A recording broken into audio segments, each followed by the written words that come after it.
ശ്രീ ഗുരുവായൂരപ്പ ശ്രീ തിരുമംഗലത്തേവരെ ശരണം ഗുരുവായൂരപ്പ. ശ്രീമദ് നാരായണീയം ദശകം 29 5 ശ്ലോകമാണ് നമ്മൾ പറഞ്ഞു വെച്ചത്. 6ാമത്തെ ശ്ലോകം പറയണു. ഭഗവാൻ മോഹിനിയായിട്ട് വന്നപ്പോൾ അത് കാണാൻ പറ്റിയില്ല മഹാദേവന്. അപ്പോൾ മോഹിനി ഒന്ന് കാണണം എന്ന് പറഞ്ഞു. ആ കാണുന്നതായിട്ടുള്ള രംഗവും മഹാദേവൻ മായ കടക്കുന്നതായിട്ടുള്ള രംഗവും ഇവിടെ വിസ്തരിക്കണം. ശ്ലോകം 6. ഓം ത്വത്തസുധാഹരണയോഗ്യഫലം പരേഷു ദത്വാഗതേ ത്വയി സുരൈ ഖലു തേ വ്യഗൃഹൻ ഘോരേധമൂർച്ഛതി രണേ ബലിദൈത്യമായ വ്യാമോഹിതേ സുരഗണേ ത്വമിഹാവിരാസി. ശ്രീ ഗുരുവായൂരപ്പ. അഥ അതിനുശേഷം ത്വത്തഃ ഭഗവാനിൽ നിന്ന് സുധാഹരണ യോഗ്യഫലം അമൃത് അപഹരിച്ചതിന് അർഹിക്കുന്നതായിട്ടുള്ള ഫലം പരേഷു ദേവന്മാരുടെ ശത്രുക്കളായിട്ടുള്ള അസുരന്മാർക്ക് ദത്വ നൽകിയിട്ട് ത്വയി അങ്ങ് ഗതേ പോയി പോയപ്പോൾ തേ സുരൈഹി അവര് ആ ദേവന്മാരോട് വ്യഗൃഹൻ യുദ്ധം ചെയ്തു. ഘോരേ രണെ വളരെ ഗംഭീരമായിട്ടുള്ള യുദ്ധമാണ്. മൂർച്ഛതി അത് യുദ്ധം വല്ലാണ്ട് കടുത്തു വന്നപ്പോൾ സുരഗണെ ദേവന്മാരുടെ സംഘം ബലി ദൈത്യമായ വ്യാമോഹിതേ ബലി അന്നത്തെ അസുര രാജാവാണ്. ആ ബലിയുടെ മായയിൽ മയങ്ങിപ്പോയപ്പോൾ തും ഇഹ ആവിരാസി ഖലു അങ്ങ് അവിടെ ആ യുദ്ധരംഗത്ത് പ്രത്യക്ഷപ്പെട്ടു എന്നാണ്. യുദ്ധം നിർത്തണം എന്ന് പറയാൻ വേണ്ടിയിട്ട് ഭഗവാൻ അവിടെ വരികയാണ് ഉണ്ടായത് എന്ന് സാരം. അതാണ് ഇപ്പോൾ ഇവിടെ പാലാഴി കടഞ്ഞു അമൃത് കിട്ടിയ വഴിക്ക് തന്നെ അസുരന്മാരെ തട്ടിക്കൊണ്ടുപോയി. ആ തട്ടിക്കൊണ്ടുപോയിട്ടുള്ള അമൃത് ദേവന്മാർക്ക് കൊടുക്കാൻ വേണ്ടിയിട്ട് ഭഗവാൻ മോഹിനി രൂപം സ്വീകരിച്ചു. അവിടെ ചെന്നു അസുരന്മാരെ മോഹിപ്പിച്ചു. അസുരന്മാരോട് ഞാൻ പുംസ്ഥലിയാണ്, അതുകൊണ്ട് എന്നെ വിശ്വസിക്കേണ്ടെന്ന് പറഞ്ഞു വെച്ചാലും അവരുടെ വിശ്വാസം കൂടുതലാവാണ് ഉണ്ടായത്. എന്നിട്ട് അമൃത് ഒളമ്പാൻ വേണ്ടി പറഞ്ഞു. അമൃത് ഒളമ്പുമ്പോൾ ദേവന്മാർക്ക് മാത്രം ഒളമ്പി. ഇത് സ്വർഭാനു സൂത്രത്തിൽ മനസ്സിലാക്കി സൂര്യചന്ദ്രന്മാരുടെ നടുക്കിലിരുന്നിട്ട് അമൃത് കഴിച്ചു. സ്വർഭാനുവിനെ തല അറുത്തു. തല രാഹുവായിട്ടും ഉടല് കേതുക്കളായിട്ടും മാറി. അതിനുശേഷം അതാണ് അഥ പിന്നീട് ത്വത്ത ഭഗവാനെ അങ്ങയിൽ നിന്ന് ഈ സുധാഹരണ യോഗ്യ ഫലം അമൃത് അപഹരിക്കുക എന്ന അത് ദേവശത്രുക്കളായിട്ടുള്ള ഈ അസുരന്മാർക്ക് അത് സാധിച്ചില്ല. അതിൻ്റെ കട്ടെടുത്തപ്പോൾ എന്താ ഉണ്ടായത് ഫലം? കളവിന് ശിക്ഷയാണല്ലോ ഉണ്ടാവുക. കട്ടെടുത്തു എന്ന് മാത്രമേ ഉണ്ടായുള്ളൂ, കാര്യം ഉണ്ടായില്ല. കിട്ടിയത് മുഴുവനെ ഈ ദേവന്മാർക്ക് തന്നെയാണ്. അങ്ങനെ ഭഗവാൻ മറിഞ്ഞപ്പോൾ അസുരന്മാർക്ക് വല്ലാത്ത വിഷമമായി. ദേവന്മാരോട് വലിയ വിദ്വേഷമായി. ദേവന്മാരോട് യുദ്ധം ചെയ്തു. അതിഭയങ്കര യുദ്ധാട്ടോ. ആ യുദ്ധം അതതിൻ്റെ മൂർച്ച വന്നു കഴിഞ്ഞപ്പോൾ ബലി മായായുദ്ധമൊക്കെ പ്രയോഗിച്ചു എന്നാണ്. അവിടെ മൃതസഞ്ജീവനി വിദ്യ കൊണ്ട് ഈ ശുക്രാചാര്യരും അസുരന്മാരെ സഹായിക്കുന്നുണ്ട്. അമൃത് കഴിച്ചതിൻ്റെ ബലം അത് ദേവന്മാർക്കുണ്ട്. അതുകൊണ്ടാണ് യുദ്ധത്രയും മുറുകാൻ കാരണം. ഇപ്പോൾ മഹാമാരിയും കൂടി പ്രയോഗിക്കപ്പെട്ട് കഴിഞ്ഞപ്പോൾ അതിൽ ദേവന്മാരിൽ ലേശമൊന്ന് മോഹിച്ചു എന്നൊരു സംശയം. അപ്പോൾ ഭഗവാൻ തന്നെ രക്ഷയ്ക്കെത്തി എന്നാണ്. അഥ ത്വത്തഃ സുധാഹരണ യോഗ്യഫലം പരേഷു ദത്വാ ത്വയി ഗതേ തേ സുരൈഹി വ്യഗൃഹൻ ഘോരേ രണേ മൂർച്ഛതി സുരഗണേ ബലി ദൈത്യമായ വ്യാമോഹിതേ ത്വം ഇഹ ആവിരാസി ഖലു. ത്വത്തഃ അങ്ങയാൽ എന്നുള്ള അർത്ഥത്തിലാണ്. അങ്ങിൽ നിന്നും ത്വത്തഃ സുധാഹരണ യോഗ്യഫലം കളവിൻ്റേതായിട്ടുള്ള അർഹതപ്പെട്ടതായിട്ടുള്ള ഫലത്തെ ഭഗവാൻ കൊടുത്തു എന്നാണ്. പരേഷു വെച്ചാൽ അവിടെ അസുരന്മാർക്ക് എന്നുള്ള അർത്ഥത്തിൽ. ത്വത്തഃ സുതാഹരണ യോഗ്യഫലം പരേഷു ദത്വാ ഗതേ ത്വയി സുരൈഃ ഖലു തേ വിഗൃഹ്ണൻ ഘോരേ അഥ മൂർച്ഛതി രണേ ബലി ദൈത്യമായ വ്യാമോഹിതേ സുരഗണേ ത്വം ഇഹ ആവിരാസി. പദച്ഛേദം അധികമില്ല, ആദ്യത്തെ വരിയിലും ഒടുക്കത്തെ വരിയിലും അത്രയേ ഉള്ളൂ. അപ്പം ഇങ്ങനെ ഭഗവാൻ അമൃതനെ ഒരാൾക്ക് മാത്രമായിട്ട് കൊടുത്തു എന്നത് അവിടെ വിഷമമൊന്നും വിചാരിക്കേണ്ട കാര്യമില്ല. കാരണം അർഹതപ്പെട്ടത് ദേവന്മാർക്ക് മാത്രമാണ്. അസുരന്മാർക്ക് കൊടുത്തതാണ് ഈ മൃതസഞ്ജീവനി വിദ്യ ഗുരുവിൻ്റെ അനുഗ്രഹം കൊണ്ട്. ഇവിടെ ദേവന്മാർക്ക് ഒരു പ്രത്യേക അനുഗ്രഹം സ്വതയുണ്ട് എന്നാണ്. ദേവത്വം കിട്ടാൻ തന്നെ പണി. അപ്പോൾ ദേവത്വം കിട്ടിയാൽ പിന്നെ മുകളിലേക്ക് കയറുകയാണ് സാധാരണ ചെയ്യുക. താഴേക്ക് ഇറങ്ങുക വളരെ കുറച്ചേ. സ്വതേ ഒരു ആരോഹണം, കയറൽ എന്നുള്ള അർത്ഥത്തിലാണ് വരിക. അതേപോലെ തന്നെ പിന്നീട് മുക്തിയാണ്. അത് അപൂർവം ചില ആളുകൾക്ക് തിരിച്ചൊന്ന് വന്നു വെച്ചാലും പിന്നീട് അത് മുക്തിയിലേക്ക് എത്തുക തന്നെയാണ് പതിവ്. നഹുഷനായാലും അവിടുന്ന് പതിച്ചു വെച്ചാലും പിന്നെ മുക്തി കിട്ടുകയാണ് ഉണ്ടായത്. അസുരന്മാർക്ക് അങ്ങനെയല്ല, അവരോഹണമാണ്. അത് ഈ അവരോഹണമാകുമ്പോൾ ഇറക്കത്തിലേക്കാണ് വരിക. ഇറക്കത്തിലേക്കാവുമ്പോൾ സ്വാഭാവികമായിട്ടും അത് മൃത്യുവിലേക്കും ബന്ധനത്തിലേക്കും എത്തുമെന്നാണ്. ഈ പ്രകൃതിയുമായിട്ട് അങ്ങോട്ട് ബന്ധം വരിക, ബദ്ധത വരിക, അങ്ങനെ വരിക. അപ്പോൾ മുക്തി കിട്ടൽ കുറച്ച് കുറവാണ്. അതിൻ്റെ ഒരു സൂചനയും കൂടിയാണ് ഇവിടെ പറഞ്ഞത്. ഭഗവാൻ അവിടെ ഇങ്ങനെ യുദ്ധം ഉണ്ടായി കഴിഞ്ഞപ്പോൾ പ്രത്യക്ഷപ്പെട്ടു എന്നാണ്. ത്വത്തസ്വധാഹരണയോഗ്യഫലം പരേഷു ദത്വാഗതേ ത്വയി സുരൈ ഖലു തേ വ്യഗൃഹ്ണൻ ഘോരേധമൂർച്ഛതിരണേ ബലി ദൈത്യമായ വ്യാമോഹിതേ സുരഗണേ ത്വം ഇഹാവിരാസി. ത്വം കാലനേമിമഥമാലിമുഖാൻ ജഗന്ധ ശക്രോ ജഘാന ബലിജംഫലവാൻ സപാകാൻ ശുഷ്കാർദ്ര ദുഷ്കരവധേ നമുചൗചലൂനേ ഫേനേന നാരദഗിര ന്യരുണോരണം തം. യുദ്ധരംഗത്തെ ഒന്നിങ്ങനെ സൂചിപ്പിക്കുകയാണ്. അഥാ ത്വം കാലനേമിയും.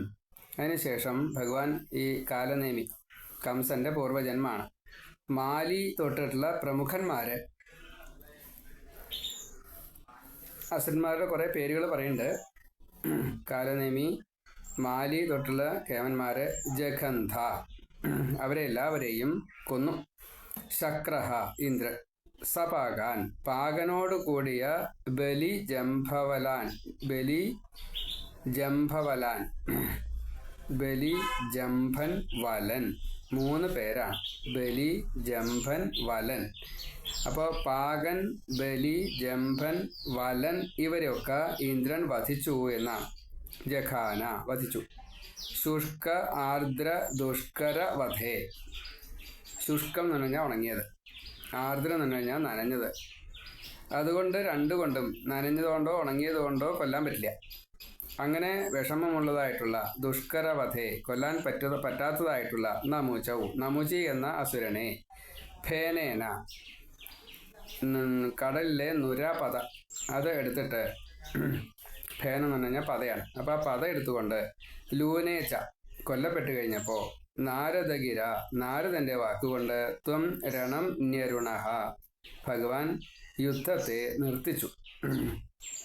ഭഗവാൻ അവിടെ സന്നിഹിതനാണ് എങ്കിലും നാരദനെ കൊണ്ടാണ് പറഞ്ഞത് നിങ്ങൾ രണ്ടുപേരും യുദ്ധം നിർത്തണം എന്ന്. അഥാത്വം കാലനേമിയും മാലിമുഖാൻ ജഖന്ധ. ഭഗവാൻ തന്നെയാണ് കാലനേമിയെ വധിച്ചത്, മാലി തൊട്ടുള്ളവരെയൊക്കെ വധിച്ചത്. കേമന്മാരെ, മഹാകേമന്മാരെ കുറേ ആളുകളെ ഭഗവാൻ തന്നെ നേരിട്ട് കൊന്നു. ഇന്ദ്രനാവട്ടെ ബലി, പാകൻ, ജംഭൻ, വലൻ ഇവരെയൊക്കെ കൊന്നു. പിന്നെ വളരെ വിഷമിച്ചിട്ട്, ഉണങ്ങിയതുകൊണ്ടോ നനഞ്ഞതുകൊണ്ടോ ഒന്നും കൊല്ലാൻ പറ്റില്ല. പിന്നെ പല നമുജിക്ക് കുറേ ഉണ്ട്. ഏതായാലും അതിനെയൊക്കെ അതിജീവിച്ചുകൊണ്ട് ഈ പത കൊണ്ട്, നനഞ്ഞതുമല്ല ഉണങ്ങിയതുമല്ല, അങ്ങനെ ഒരു സാധനമാണ് പത. അപ്പോൾ ആ പത കൊണ്ട് ഈ നമുജിയെ കൊന്നു എന്നാണ്. അതിനുശേഷം നാരദന്റെ വാക്കുകൊണ്ട് യുദ്ധം നിർത്തി. രണ്ടുപേരും ക്ഷീണിക്കുന്ന ഒരവസ്ഥയിൽ എത്തിക്കഴിഞ്ഞപ്പോൾ വേണ്ട എന്ന് നിശ്ചയിച്ചു. അതാണ് നാരദനെ കൊണ്ടാണ് നിർത്തിയത്. ത്വം കാലനേമിം അഥ മാലിമുഖാൻ ജഖന്ധ ശക്രോ ജഖാന ബലി ജംഭ വലാൻ സ പാകാൻ ശുഷ്ക ആർദ്ര ദുഷ്കര വധേ നമുചൗ ച ലൂനെ ഫേനേന നാരദഗിര ന്യരുണോ രണം തം. ത്വം കാലനേമിമഥമാലിമുഖാൻ ജഘന്ധ ശക്രോ ജഘാന ബലിജം ഫലവാൻ സപാകാൻ ശുഷ്കാർദ്രദുഷ്കരവധേ നമുചൗചലൂനെ ഫേനേന നാരദഗിരാന്യരുണോരണം തം. ഇനി 8ാമത്തെ ശ്ലോകം. യോഷാവപുർധനുജമോഹനമാഹിതം തേ ശ്രുത്വാ വിലോകനകുതൂഹലവാൻ മഹേശ ഭൂതൈ സമം ഗിരിജയാ ച ഗതഃ പദം തേ സ്തുത്വാ ബ്രവീദഭിമതം ത്വമഥോ തിരോധാം. അതിനുശേഷം ധനുജമോഹനം, അസുരന്മാർക്ക് മോഹനമായിട്ട് ആഹിതം സ്വീകരിക്കപ്പെട്ടതായിട്ടുള്ള തേ യോഷാവപുഹു, ഭഗവാന്റെ ഈ സ്ത്രീ രൂപത്തെ, യോഷിത് രൂപം എന്ന് പറഞ്ഞാൽ സ്ത്രീ രൂപമാണ്, യോഷാവപു സ്ത്രീ രൂപത്തെ, മോഹിനി രൂപത്തെ ശ്രുത്വ അത് എല്ലാവരിൽ നിന്നും കേട്ടു. നാരദൻ തൊട്ടുള്ളവരെ കുറച്ചധികം വിസ്തരിച്ചു എന്നാണ് മഹാദേവനോട് പറഞ്ഞു. വിലോകന കുതൂഹലവാൻ, അതുകൊണ്ട് അത് കേട്ടപ്പോൾ മഹാദേവൻ അതൊന്ന് കാണണം, മോഹിനി രൂപം ഒന്ന് കാണണം എന്ന് മഹേശ ശിവൻ നിശ്ചയിച്ചു. ഭൂതൈഹി ഭൂതഗണങ്ങളോട് ഒപ്പം, ഗിരിജയാച്ച ശ്രീപാർവതിയോടും ഒപ്പം, സമം തേ പദം, അവിടെ ഗണപതി ഉണ്ട്, സുബ്രഹ്മണ്യ സ്വാമി ഉണ്ട്, എല്ലാവരും ഉണ്ട്, ഭൂതഗണങ്ങളുണ്ട്, പാർവതി ഉണ്ട്, മഹാദേവനും കൂടിയിട്ടാണ് വൈകുണ്ഠത്തിലേക്ക് പോകുന്നത്. തേ പദം ഭഗവാന്റെ സ്ഥാനമായിട്ടുള്ള ഈ വൈകുണ്ഠത്തിലേക്ക് ഗതഹ അവിടെ എത്തി. എന്നിട്ടോ സ്തുത്വ ഭഗവാനെ നല്ലോണം സ്തുതിച്ചു. അഭിമതം അബ്രവീത്, എന്നിട്ട് ഇങ്ങനെ ഒരു ആഗ്രഹമുണ്ട്, യോഷിത് രൂപം കാണണം, മോഹിനിയെ കാണണം എന്ന് പറഞ്ഞു. അഥാത്വം തിരോധാഹ, അപ്പം അത് ഭഗവാൻ കേട്ട് കഴിഞ്ഞപ്പോൾ ഭഗവാൻ അവിടെ നിന്ന് മറയുകയും ചെയ്തു. ധനുജമോഹനം ആഹിതം തേ യോഷാവപുഹു ശ്രുത്വ വിലോകന കുതൂഹലവാൻ മഹേശ ഭൂതൈഹി ഗിരിജയാ ച സമം തേ പദം ഗതഃ സ്തുത്വ അഭിമതം അബ്രവീത് അഥ ത്വം തിരോധാഹ. നേരിട്ട് കാര്യങ്ങൾ പറഞ്ഞെടുക്കാം. ഭഗവാന്റെ ഈ മോഹിനി രൂപം കെട്ടിയിട്ട് അസുരന്മാരെ മോഹിപ്പിച്ചതായിട്ടുള്ള അതിസുന്ദരിയായിട്ടുള്ള മോഹിനി, അങ്ങനെയുള്ള അങ്ങയുടെ സ്ത്രീരൂപത്തെ നാരദൻ തൊട്ടുള്ള ഓരോരുത്തരും മഹാദേവനോട് പറഞ്ഞു കഴിഞ്ഞപ്പോൾ അത് കേട്ട് മഹാദേവൻ ആ മോഹിനി രൂപം കാണണമെന്നുള്ളത് ഉത്സാഹിച്ചു. കാണാൻ വലിയ കൗതുകമായി, വേണം എന്ന് നിശ്ചയിക്കുകയും ചെയ്തു. പാർവതിയോടും പറഞ്ഞു, ഭൂതഗണങ്ങളോടും പറഞ്ഞു, സുബ്രഹ്മണ്യൻ മറ്റേ ഗണപതി എല്ലാവരും കൂടിയിട്ട് സംഘം ആയിട്ട് തന്നെ ഈ ഭഗവാന്റെ വൈകുണ്ഠത്തിലേക്ക് എത്തി. എന്നിട്ട് നല്ലോണം സ്തുതിച്ചു, എന്നിട്ട് ആഗ്രഹത്തെ പറഞ്ഞു. അപ്പോൾ ഭഗവാൻ അവിടെ നിന്നും മറഞ്ഞു, താൽക്കാലികമായിട്ടൊന്ന് മറഞ്ഞു. യോഷാവപുഹു ധനുജ മോഹനം ആഹിതം തേ ശ്രുത്വ വിലോകന കുതൂഹലവാൻ മഹേശ ഭൂതൈഹി സമം ഗിരിജയാ ച ഗതഃ പദം തേ സ്തുത്വ അബ്രവീത് അഭിമതം ത്വം അഥ തിരോധാഹ. യോഷാവപുർധനുജമോഹനമാഹിതം തേ ശ്രുത്വാ വിലോകന കുതൂഹലവാൻ മഹേശ ഭൂതൈ സമം ഗിരിജയാ ച ഗതഃ പദം തേ സ്തുത്വാ ബ്രവീദ് അഭിമതം ത്വമഥോ തിരോധാ. ഇനി 9ാമത്തെ ശ്ലോകം. ആരാമസീമനി ച കന്ദുകഘാതലീലാലോലായമാന നയനാം കമനീം മനോജ്ഞാം ത്വാമേഷ വീക്ഷ്യ വികളദ്വസനം മനോഭൂ വേഗാദനങ്കരിപുരംഗസമാലിലിംഗാം. ശ്രീ ശങ്കരനാരായണമൂർത്തേ ശരണം. ആരാമസീമനി, ആരാമം എന്ന് പറഞ്ഞു കഴിഞ്ഞാൽ വിശ്രമിക്കാനുള്ളതായിട്ടുള്ള ഉദ്യാനം. അവിടെ ഉദ്യാനത്തിൽ ആരാമസീമയിൽ ആ ഉദ്യാനം, ഉപവനം, വനം, പിന്നെ ദണ്ഡക കാനനം, ഇങ്ങനെ വനങ്ങൾക്കും പ്രത്യേകതകളുണ്ട്. വീടിന് ചുറ്റും ഉള്ളതായിട്ടുള്ള അത് ഉദ്യാനം, പൂക്കൾ അങ്ങനെയുള്ളതൊക്കെ ആയിട്ട്. അത് കഴിഞ്ഞാൽ ഉപവനം, തൊട്ടടുത്ത് ലേശം കൂടി ചില മരങ്ങളൊക്കെ ആയിട്ട്. അതാണ്. മറ്റേ ചെടികൾ മാത്രമേ ഉണ്ടാവുള്ളൂ, ചെടികൾ, വള്ളിക്കുടിലുകൾ അങ്ങനെയൊക്കെ ഉണ്ട് വീടിൻ്റെ തൊട്ടടുത്തുണ്ടാവുള്ളൂ. അത് കഴിഞ്ഞാൽ പിന്നെ ചെറിയ മരങ്ങളായിട്ട്. അത് കഴിഞ്ഞാൽ പിന്നെ വനം, കാട്. അത് കഴിഞ്ഞാൽ ഘോരവനം. അതിൽ തന്നെ ഘോരവനത്തിൽ തന്നെ 2 തരത്തിലുണ്ടെന്ന് പറയാറുണ്ട്. ദണ്ഡക കാനനത്തിൽ വലിയ മരങ്ങളും ഇടതുങ്ങിയ മരങ്ങളായിട്ടുള്ള, ഇപ്പം അതൊന്നും കാണാൻ തന്നെ ഇല്ല എന്നുള്ള മട്ടാണ്. നമ്മുടെ നാട്ടിലൊന്നും ഇല്ല എന്ന് അത്രയേ ഉള്ളൂ, ഉണ്ടാവായിരിക്കാം. ഏതായാലും ഇങ്ങനെ ആരാമസീമനി കന്ദുകഘാതലീലാലോലായമാന നയനാം. ഈ കന്ദുക എന്ന് പറഞ്ഞാൽ പന്ത്, കന്ദുക ഘാതലീല പന്ത് അടിച്ചുള്ള അവിടെ പന്തളിച്ചിന് കളിക്കുക, അതൊരു കളിയായിട്ട് അത്രയേ ഉള്ളൂ. ലോലായമാന ഇളകുന്ന കണ്ണുകളോട് കൂടിയവളും നയനാം. ലോലായമാന ലീല, ഈ കന്തുകഘാത ലീല ലോലായമാന നയനാം. അപ്പോൾ പന്ത് കളിച്ചുകൊണ്ടിരിക്കുകയാണ്, കടക്കണ്ണ് കൊണ്ട് ഇങ്ങനെ അങ്ങോട്ടും ഇങ്ങോട്ടൊക്കെ നോക്കുന്നുണ്ട്. പന്തിനെ മാത്രമല്ല നോക്കണത്, ശിവൻ നോക്കണില്ലേ എന്ന് നോക്കുക. മനോജ്ഞാം അതിസുന്ദരിയായിട്ടുള്ള കമനീം ച മനോഹാരിണിയായിട്ടുള്ള ആ ആഗ്രഹം തോന്നും കണ്ടു കഴിഞ്ഞാൽ. അതാണ് ത്വാം വികളത് വസനാം.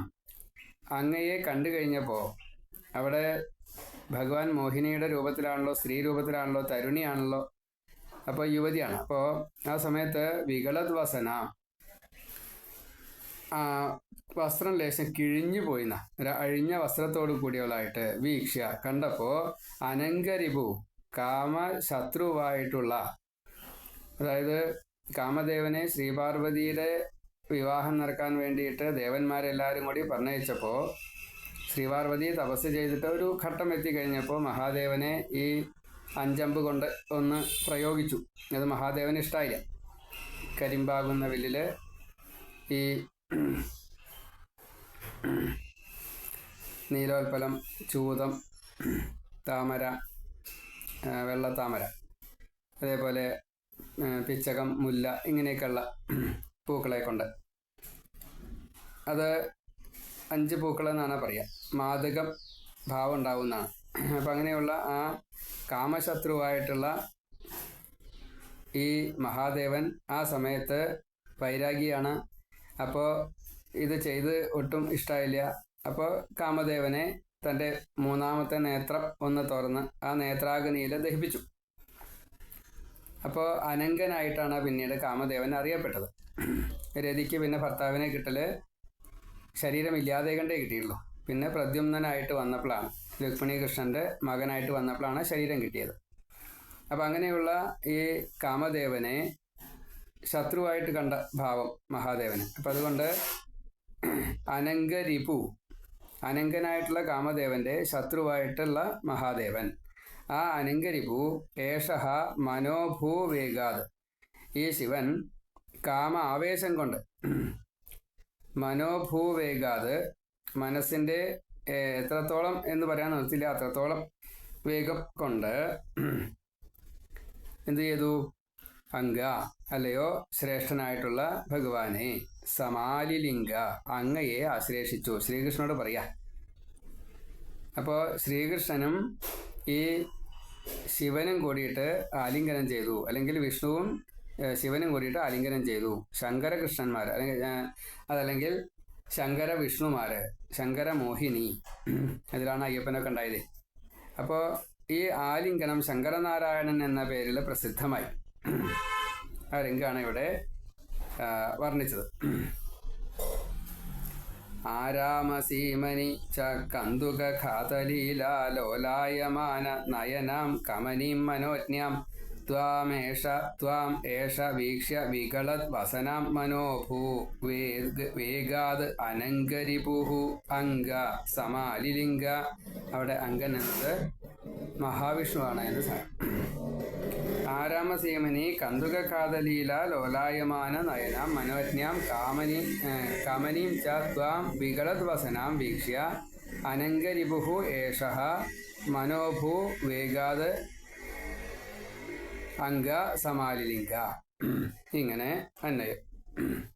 അപ്പോൾ ഈ ഭഗവാൻ മഹാദേവൻ അങ്ങോട്ട് മഹാവിഷ്ണുവിൻ്റെ അടുത്ത് വൈകുണ്ഠത്തിലേക്ക് ചെന്ന് കഴിഞ്ഞപ്പോൾ മോഹിനിയെ കാണണം എന്ന് പറഞ്ഞപ്പോൾ ആ വേഷം കാണാനൊന്നുമില്ല, എന്നാലും കാണിച്ചു തരാമെന്നുള്ള നിലയ്ക്ക് ഭഗവാൻ അത് മറിഞ്ഞതിൻ്റെ ശേഷം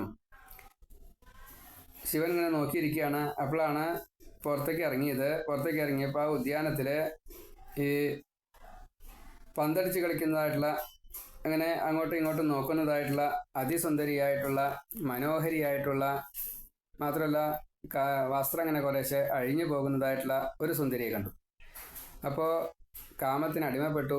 കാമശത്രുവായിട്ടുള്ള മഹാദേവൻ കാമ ആവേശം കൊണ്ട് ആ മോഹിനിയെ, ശ്രേഷ്ഠനായിട്ടുള്ള ഭഗവാനെ, വിഷ്ണുവെ, ശങ്കര ഭഗവാൻ, സുഖത്തെ കൊടുക്കുന്നതായിട്ടുള്ള ശ്രീ ശിവൻ മംഗളസ്വരൂപൻ നേരിട്ട് ചെന്ന് ആലിംഗനം ചെയ്തു എന്ന് വാച്യാർത്ഥം. ആരാമസീമനി ച കന്തുകഖാതലീലാലോലായമാനനയനാം കമനീം മനോജ്ഞാം ത്വാമേഷ വീക്ഷ്യ വികളദ്വസനം മനോഭൂവേഗാദനങ്കരിപുരംഗ സമാലിലിംഗാം. ഇപ്പോൾ ഭഗവാനെ എത്രത്തോളം ഇഷ്ടപ്പെടുന്നു അത്രത്തോളം എല്ലാവർക്കും ഒരേപോലെ തന്നെ ഭഗവാൻ സ്വായത്തമാകും. ഇവിടെ മഹാദേവന് തൻ്റെ ഈ ഇഷ്ടദേവനായിട്ടുള്ള ആ ഭഗവാന്റെ ഏത് വേഷമായാലും കാണാൻ സാധാരണ സാധിക്കാറുണ്ട്. ഇവിടെ അത് സാധിച്ചില്ല, കാരണം ഹാലാഹല വേഷം കഴിച്ചതുകൊണ്ട്. അപ്പോൾ അന്ന് രാത്രി ഉറങ്ങുകയുണ്ടായത്. അപ്പോൾ ഈ വേഷം കെട്ടിയതും അമൃത് തിരിച്ചു കൊണ്ടുവന്നിട്ട് ദേവന്മാർക്ക് കൊടുത്തതൊന്നും അറിഞ്ഞില്ല. അത് മോഹിനിയാണെന്ന് പറഞ്ഞപ്പോഴാണ് ഈ മഹാദേവന് കാണണമെന്ന് തോന്നിയത്. അപ്പോൾ കാമവികാരം കുറച്ചധികമുണ്ടായി. മനോഭൂവേഗാത്, കാമവികാര ആധിക്യം കൊണ്ട് സമാലിലിംഗ എന്നാണ്, ഭഗവാനെ ആലിംഗനം ചെയ്തു എന്നാണ്. അപ്പോൾ ശങ്കരനാരായണമൂർത്തിയായിട്ട് സംഭവിച്ചു. ആ ശങ്കരനാരായണമൂർത്തിയിൽ നിന്നാണ് ഈ അയ്യപ്പനുണ്ടായത്. ദേവലോകത്തെ ശാസ്താവായിട്ട് അയ്യപ്പൻ. ഭൂമിയിൽ ഈ മഹിഷി വധത്തിന് വേണ്ടിയിട്ട് വന്നത് കല്യാണം കഴിക്കാത്തതായിട്ടുള്ള അയ്യപ്പൻ. ഇപ്പോൾ ഇവിടെ നമ്മൾ ശാസ്താവിൻ്റെ ഈ അയ്യപ്പ വിഗ്രഹം ശാസ്താവ് എന്ന നിലയ്ക്ക് കണക്കാക്കുമ്പോൾ പ്രഭാസത്യകൻ എന്നുള്ള രീതിയിൽ കാണും. അപ്പം അങ്ങനെയുള്ള ആ അയ്യപ്പൻ ഉണ്ടായത് ഈ ശങ്കരനാരായണ മൂർത്തിയിൽ നിന്നുമാണ് എന്ന് സാരം. ആ അയ്യപ്പനെ കലികാല പ്രത്യക്ഷ ദൈവമായിട്ട് അവരോധിക്കുകയും ചെയ്തു. ഭദ്രകാളിയോട് കൂടിയിട്ട് ആ അയ്യപ്പൻ അനവധി ലീലകൾ ചെയ്തിട്ടുണ്ട്. അതേപോലെ തന്നെ അയ്യപ്പൻ്റെ മറ്റൊരു രൂപമാണ് പൂർണ്ണ പുഷ്കല, 2 പത്നിമാരോട് കൂടിയിട്ടിരിക്കുന്ന ദേവലോക ശാസ്താവിൻ്റെ മറ്റൊരു രംഗം. അത് 3 കുഴകളായിട്ട് തന്നെ കാണും. പൂർണ്ണ പുഷ്കല സമേതനായിട്ടുള്ള അയ്യപ്പൻ ദേവലോക ശാസ്താവ് തന്നെയാണ്, ഭൂമിയിലെ അയ്യപ്പനല്ല. ഭൂമിയിലെ അയ്യപ്പന്, കേരളത്തിലിരിക്കുന്നതായിട്ടുള്ള ഈ ശബരിമല ശാസ്താവിന് ഭാര്യമാരോ സംഘോ ഒന്നുമില്ല, നൈഷ്ഠിക ബ്രഹ്മചര്യമാണ്. ലോക ശാസ്താവ് എന്നുള്ള നിലയ്ക്ക് ദേവലോകത്തെ ശാസ്താവിന് ഈ ബ്രഹ്മാണ്ടത്തെ മുഴുവൻ ശാസിക്കാനുള്ള അധികാരമുണ്ട്. ആ ശാസ്താവിന് ഇങ്ങനെ സത്യകൻ, പ്രഭയിൽ സത്യകൻ, പ്രഭ എന്ന ഭാര്യ, അതിൽ സത്യകൻ എന്ന ഒരു പുത്രൻ. അതേപോലെ മറ്റൊരു 3 കുഴയായിട്ടുള്ള വിഗ്രഹം പൂർണ്ണ പുഷ്കല എന്ന 2 പത്നിമാർ. 2ഉം ശാസ്താവ് തന്നെയാണ്, 2 ഭാവമാണ് എന്ന് മാത്രം, അത്രയേ ഉള്ളൂ. വീണ്ടും 10ാമത്തെ ശ്ലോകം പറയണു. ഭൂയോ വിവിദ്രുതവതീമുപധാവ്യ ദേവോ വീര്യപ്രമോക്ഷ വികസൽ പരമാർത്ഥബോധ ത്വന്മാനിതസ്തവ മഹത്വമുവാച ദേവ്യൈ തത്താദൃശസ്ത്വമവ വാതനികേതനാഥ. ഇപ്പോൾ വാതനികേതനാഥനായിട്ടുള്ള ഭഗവാനെ, അതായത് ഈ വാദത്തിൽ നിന്നും മോചനം തരാൻ, അതായത് വാദം നമ്മളെ വല്ലാതെ കണ്ട് ബുദ്ധിമുട്ടിക്കാറുണ്ട്, പ്രായാധിക്യത്തിലുണ്ട്. ഇവിടെ ഇപ്പോൾ വാദരോഗം ദാനമായിട്ട് വാങ്ങിയതാണ് മേൽപ്പത്തൂര്. അത് തീർത്തും ഇല്ലാണ്ടാക്കുന്നതായിട്ടുള്ള ആ ഭഗവാനെ ഗുരുവായൂരപ്പ. അപ്പോൾ എത്രത്തോളം വളരെ വേഗം തന്നെ ഈ വാദം ഇല്ലാണ്ടാക്കി തരണം എന്നുള്ളത് ഈ ശങ്കരനാരായണ മൂർത്തിയോട് തന്നെ ഭഗവാൻ ശ്രീകൃഷ്ണനായിട്ട് ഗുരുവായൂർ അമ്പലത്തിലിരിക്കുന്ന ആ ഭഗവാനോട് മേൽപ്പത്തൂര് ആവശ്യപ്പെട്ടു. വാദനികേതനാഥ, ഗുരുവും വായുവും കൂടിയിട്ട് പ്രതിഷ്ഠിച്ചായിട്ടുള്ള ആ ശ്രീകൃഷ്ണ വിഗ്രഹം, ശ്രീ ഗുരുവായൂരപ്പ, അതിൽ കുടികൊള്ളുന്നതായിട്ടുള്ള വിഷ്ണു അല്ലെങ്കിൽ നാരായണ, ശ്രീകൃഷ്ണ. ഭൂയ അഭി, അങ്ങ് വീണ്ടും വിദ്രുതവതിയും, ഓടിപ്പോകുന്നതായിട്ടുള്ള ആ മോഹിനിയെ ഉപധാവ്യ, പിന്തുടർന്ന് ഓടിയിട്ട്, വീര്യപ്രമോക്ഷ വികസത്, രേതസിന്റെ പുറമേയുള്ള ഒഴുക്ക് നിമിത്തം വളരുന്നതായിട്ടുള്ള പരമാർത്ഥ ബോധം. അപ്പോൾ മഹാദേവൻ ഈ മോഹിനിയെ കണ്ട് വീണ്ടും ഓടി എന്നാണ് പറഞ്ഞത്. ശങ്കരനാരായണ മൂർത്തിയായിട്ട് ആലിംഗനം ചെയ്ത സമയത്ത് ഭഗവാൻ അവിടെ നിന്നും ഊർന്ന് ഇറങ്ങി, കയ്യിൽ നിന്ന് ആലിംഗനബദ്ധരായിട്ടുള്ള സമയത്ത് അവിടെ നിന്നും ഭഗവാൻ ചെറുതായി താഴത്തേക്ക് ഊർന്നു, എന്നിട്ട് ഓടിപ്പോയി. അപ്പോൾ മഹാദേവൻ പിന്നാലെ ഓടി. അങ്ങനെ പിന്നാലെ ഓടിയപ്പോൾ മായാമോഹിതനായിട്ടുള്ള ഭഗവാനിൽ നിന്ന് രേതസ് പതിച്ചു എന്നാണ്. അപ്പോൾ ബോധം വരികയും ചെയ്തു, ഇത് മായയാണല്ലോ എന്ന്. ത്വന്മാനിത, അതുകൊണ്ട് തന്നെ ഭഗവാനാൽ നന്നായിട്ട് മാനിക്കപ്പെട്ടു. ഇത് സ്വപ്നസ്ഖലനായിട്ടേ പറയാറുള്ളൂ. അതായത് ഈ ആലിംഗനം ചെയ്തതായിട്ടുള്ള കാര്യങ്ങൾ മഹാദേവന് അനുഭവിക്കാനും സാധിച്ചു. എന്നാൽ മറ്റുള്ളവർക്ക് ഈ സ്ത്രീ പുരുഷ അങ്ങനെ ഒരു രീതിയിലല്ല അത് കാണാൻ സാധിച്ചത്, മഹാദേവന് മാത്രമേ അത് സാധിച്ചിട്ടുള്ളൂ എന്നും സ്മരിക്കാറുണ്ട്. അപ്പോൾ സ്വപ്നം എന്ന നിലയ്ക്കാണ്. അതേപോലെ തന്നെയാണ് പിന്നാലെ ഓടി, അതെല്ലാം മഹാദേവന് മാത്രം അനുഭവപ്പെട്ടതായിട്ടുള്ള ഒരു മായ. മാർക്കണ്ഡേയന് മായ കാണിച്ചു കൊടുത്ത പോലെ, നാരായണൻ മാർക്കണ്ഡേയന് മായ കാണിച്ചു കൊടുത്ത പോലെ മാർക്കണ്ഡേയൻ മാത്രമേ ആ മായ കണ്ടുള്ളൂ. അതേപോലെ തന്നെ മഹാദേവൻ മാത്രമേ ഈ ഒരു മോഹജാലത്തിൽപ്പെട്ട് പിന്നാലെ ഓടലും സ്ഖലനവും കാര്യങ്ങളൊക്കെ നടന്നിട്ടുള്ളൂ എന്നതാണ്. എങ്കിലും ഇതിൻ്റെ സ്മരണയ്ക്കായിക്കൊണ്ട് ഭഗവാൻ തന്നെ ഭൂമിയുടെ അന്തർഭാഗത്ത് ഉപരിതലത്തിലല്ലാതെ കണ്ട് ഈ രേതസ് സ്ഖലിച്ചു എന്ന് തോന്നിയതായിട്ടുള്ള സ്ഥലങ്ങളിലൊക്കെ ധാരാളമായിട്ട് രത്നങ്ങൾ, സ്വർണം തൊട്ടുള്ള ധാതുക്കളെ കൂടുതലായിട്ട് വിന്യാസം ചെയ്തു എന്നാണ്. അപ്പോൾ പരമാർത്ഥബോധം വന്നു കഴിഞ്ഞ ആ മഹാദേവൻ ത്വന്മാനിത, അങ്ങയാൽ നന്നായി തന്നെ ബഹുമാനിക്കപ്പെട്ടു. തവ മഹത്വം, ഭഗവാന്റെ ഈ മാഹാത്മ്യം മുഴുവൻ ദേവ്യൈ ശ്രീ പാർവതി ദേവിക്കായിക്കൊണ്ട് ഉവാച, മഹാദേവൻ ഇപ്രകാരത്തിലൊക്കെ പറഞ്ഞു. തത്താദൃശ, അങ്ങനെയുള്ള ഭഗവാനെ ത്വം അവ, എന്നെ അങ്ങ് രക്ഷിച്ചാലും എന്ന് മേൽപ്പത്തൂര് ആവശ്യപ്പെടുന്നു. അപ്പോൾ മോഹിനി വേഷം ധരിച്ചതായിട്ടുള്ള വിഷ്ണുവിൻ്റെ പിന്നാലെ ഓടി രേതസ് സ്ഖലിച്ചപ്പോൾ യഥാർത്ഥ ബോധം വന്നതായിട്ടുള്ള മഹാദേവനായിട്ടുള്ള ഈ ശിവൻ വിഷ്ണുവിനാൽ പൂജിതനായി എന്നാണ്. ആ വിഷ്ണുവിൻ്റെ മഹത്വം പാർവതിയോട് നന്നായിട്ട് തന്നെ പറഞ്ഞു. ഞാൻ എപ്പോഴും ധ്യാനിക്കുന്നതായിട്ടുള്ള വിഷ്ണു ശക്തി ഇത് തന്നെയാണ്. ഈ പരമാർത്ഥത്തെ ഞാൻ അവിടേക്ക് കാണിച്ചു തരാൻ വേണ്ടിയിട്ടാണ് ഇപ്പോൾ ഇങ്ങോട്ട് വന്നത്. ഈ വിഷ്ണു വിശദീയതി എല്ലാ ദിക്കിലും വ്യാപിച്ചു നിൽക്കുകയാണ്. അപ്പം അങ്ങനെയുള്ള അനന്തതയിലേക്ക് എല്ലാ ദിക്കിലേക്കും എത്തുന്നതായിട്ടുള്ള ഈ ഭഗവാന്റെ മായയിൽ ഒരാൾ മോഹിച്ചു വെച്ചാൽ അതുകൊണ്ട് പേടിക്കാനൊന്നുമില്ല. ഭഗവാന്റെ നിർമ്മിതമായിട്ടുള്ള ഈ മായയിൽ ഞാനായാലും ആരായാലും മോഹിച്ചു പോകും. അപ്പം അതുകൊണ്ട് അത് സാരമില്ല. അപ്പം ഇങ്ങനെ നമ്മിൽ നിന്നും അകന്ന് പോകുന്നതായിട്ടുള്ള ഈ പ്രപഞ്ചബോധം പോലും അകന്ന് ഒരു മായയും ബാധിക്കാത്ത രീതിയിൽ ഇനി അങ്ങക്ക് എൻ്റെ മായ ബാധിക്കില്ല കേട്ടോ എന്ന് മഹാവിഷ്ണു മഹാദേവനെ അനുഗ്രഹിച്ചതും കൂടി പാർവതിയോട് പറഞ്ഞു.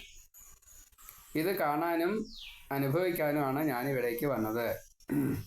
അപ്പോൾ ഇങ്ങനെയുള്ള ഈ ബ്രഹ്മം എന്നുള്ള അവസ്ഥയിലേക്ക് എൻ്റെ ഇനി ഇങ്ങനൊന്ന് വീഴാത്ത രീതിയിൽ മനസ്സിനെ ഉറപ്പിക്കാൻ, ആ ഒരു യാഥാർത്ഥ്യ ബോധത്തെ ഉണ്ടാക്കിത്തരാൻ ഭഗവാൻ തന്നെ കാണിച്ചു തന്നതായിട്ടുള്ള ഈ ഒരു അവസ്ഥ ഞാൻ അതിനെ മാനിക്കണം. അതാണ് ശ്രീപാർവതി ഇപ്പോൾ കണ്ടത് കേട്ടോ. ഇങ്ങനെ അത്യധികം സ്നേഹത്തോടു കൂടിയിട്ട് വാത്സല്യത്തോടു കൂടിയിട്ട് പാർവതിയോട് മഹാവിഷ്ണുവിൻ്റെ മഹത്വത്തെ നന്നായി തന്നെ അനുഭവിച്ചത് കാണിച്ചു കൊടുത്തു പറഞ്ഞു. അങ്ങനെയുള്ള ആ ഭഗവാനെ മഹാവിഷ്ണു ശ്രീകൃഷ്ണ എൻ്റെ ഈ വാദരോഗത്തെ മാറ്റിത്തരണേ, ഗുരുവായൂരപ്പ ഞങ്ങളെ രക്ഷിക്കണേ എന്ന് പ്രാർത്ഥിക്കണം. ഭൂയഃ അപി വിദ്രുതവതീം ഉപധാവ്യ ദേവോ വീരപ്രമോക്ഷ വികസത് പരമാർത്ഥബോധഃ ത്വത് മാനിതഃ തവ മഹത്വം ഉവാച ദേവി തത്താദൃശഃ ത്വം അവ വാദനികേതനാഥ. തത്താദൃശഃ തത് താദൃശഃ തത്താദൃശഃ ത്വം അവ എന്ന് പറഞ്ഞു കഴിഞ്ഞാൽ രക്ഷിച്ചു എന്നാണ്.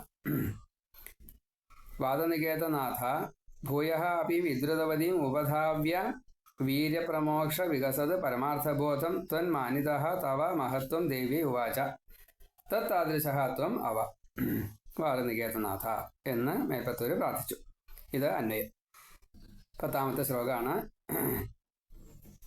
ഭൂയോപി വിദ്രുതവതീമുപധാവ്യദേവോ വീര്യപ്രമോക്ഷവികസൽ പരമാർത്ഥബോധ ത്വന്മാനിതസ്തവ മഹത്വമുവാച ദേവ്യൈ തത്താദൃശസ്ത്വമവാദനികേതനാഥ.